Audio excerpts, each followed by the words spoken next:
मंडी बहाउद्दीन से रिपोर्ट करे हैं Mudassar Hussain.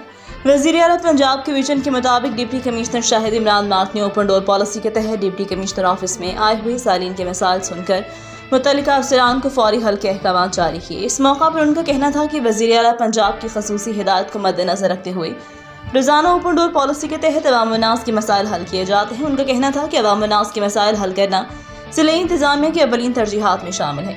Open door policy के तहत मेरे दफ्तर के दरवाजे आवाम के हल करने के लिए हर वक्त खुले हैं। किसी भी शख्स को किसी भी ज़िले महकमे से शिकायत हो तो मुझसे बिला झिझक मिल सकता है। डिप्टी कमिश्नर का मजीद कहना था कि हुकूमत को लोगों की मुश्किलात और मसाइल का बखूबी इल्म है, जिन पर काबू पाने के लिए ऐसा लाएहमल सामने ला रहे हैं जिससे कम से कम वक्त में ज़्यादा से ज़्यादा मसाइल हल हो सकें।